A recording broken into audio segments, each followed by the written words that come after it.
they do their job to revive this thing again, because deep down it is there, it just has to be brought out. So these veils are sometimes also naturally stripped away when catastrophes strike. Sometimes when a person faces a calamity, a catastrophe, right away they're brought back toward Allah subhanahu wa ta'ala.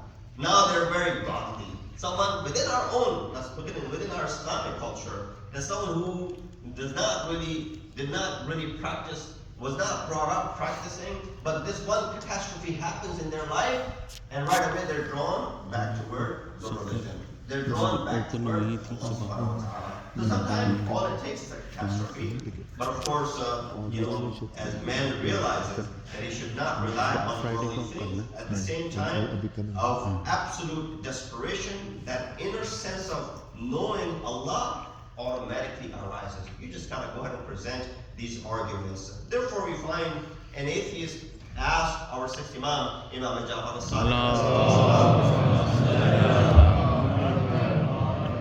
to prove the existence of Allah subhanahu wa ta'ala. Coming to know that the man had gone on several times on sea voyages, Imam asked him, have you ever been caught in a fierce storm in the middle of nowhere, your rudder gone, your sails torn away, trying desperately to keep the boat afloat? The man answered that he had been in such a situation. The Imam asked him, and sometimes perhaps even that leaking boat went down, leaving you exhausted and helpless on the mercy of raging waves? The man answered, yes, it has happened too. Imam then said, was there not in all the black despair a glimmer of hope in your heart that some unnamed and unknown power could still save you? When the man agreed, Imam said, that power is Allah subhanahu wa ta'ala. That power is Allah subhanahu wa ta'ala. That when you realize that something is out there, is going to go ahead and eventually pull me out of all of this, that is the concept that you don't know. That is Allah subhanahu wa ta'ala. That the atheist was intelligent. He knew the truth when he saw it. So that's number two, as I'm running out of my time. Number three, proving Allah through logic, cause and effect. This is something which is common. Even the non-Muslim philosophers use this concept to prove the existence of Allah subhanahu wa ta'ala. When we see something, there are only two logical possibilities to its existence. Number one, it created itself. Number two, it was created. Is there a third possibility? No. Either something came into existence on its own, or it was a designer, someone who created it. Consider the first possibility. It created itself. If this was indeed the case, then self-creation would require that that thing existed before creating itself. So for example, if this world came into existence on its own, it would require that it existed before it created itself. Now, which is of course meaningless, and therefore it is impossible. Nothing can come into being out of nothing or by itself. The only alternative, therefore, is that something created it and caused it to come into being.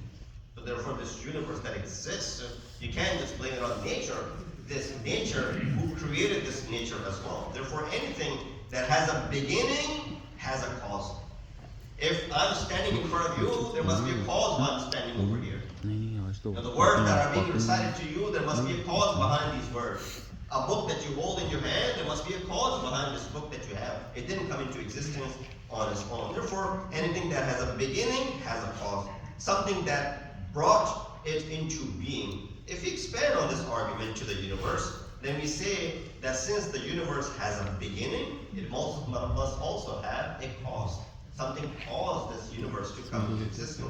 As Muslims, we believe that cause to be none other than one and only Allah subhanahu wa ta'ala. One may argue, using the same logic, that if Allah exists, then who created Allah subhanahu wa ta'ala? Right? So there are two possibilities for Allah. Allah came into existence on his own, or someone created Allah subhanahu wa ta'ala. So if you argue in the same knowledge regarding the universe, regarding Allah subhanahu wa ta'ala, that who created him? Who caused God to come into being? This is a very good question. Don't undermine this question. If someone poses this question to you, they say, oh, you're, bullhead and you don't believe in God, and that's not the way to go ahead and prove someone something. Because it helps to clarify the difference between the two different types of beings. This is where it becomes a little bit more, technical, but I'll try to keep it as simple as possible.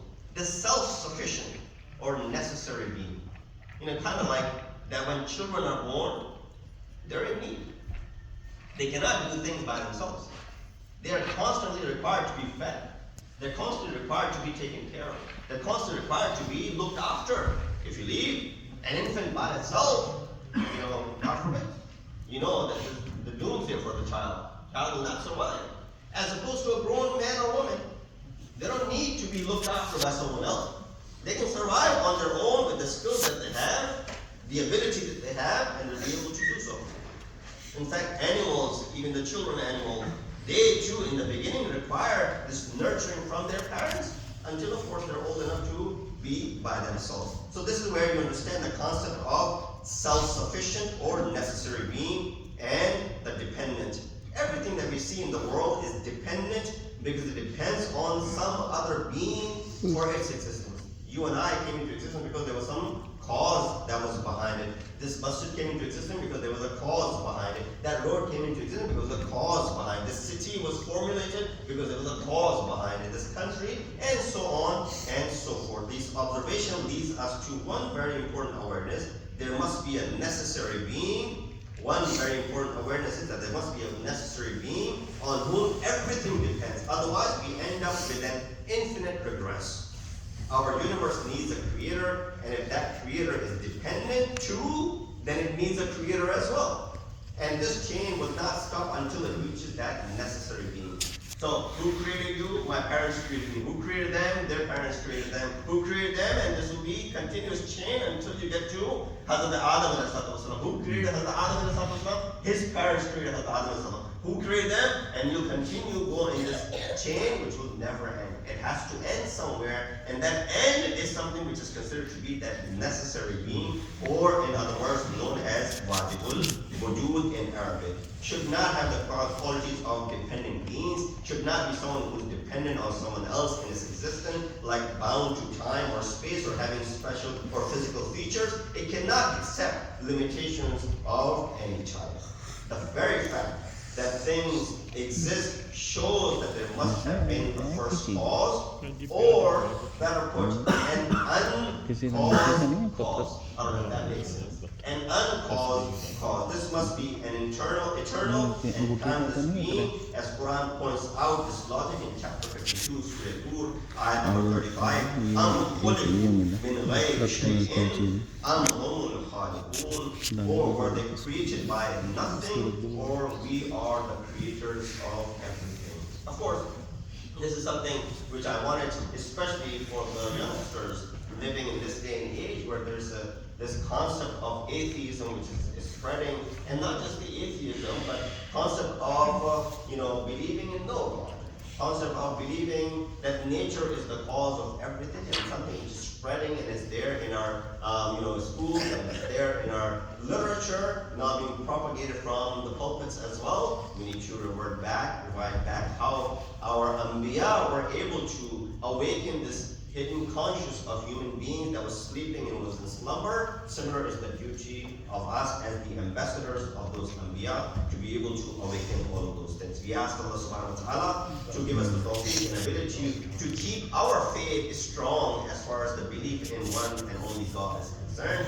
We ask Allah subhanahu wa ta'ala to keep this faith of monotheism alive and strong in our children as well. We ask Allah subhanahu wa ta'ala to hasten the appearance of our awaited Malana Asr Hadith. وأبلغ كتاب الله أعوذ بالله من الشيطان الرجيم بسم الله الرحمن الرحيم والعصر إن الإنسان لفي خسر إلا الذين آمنوا وعملوا الصالحات وتواصوا بالحق وتواصوا بالصبر.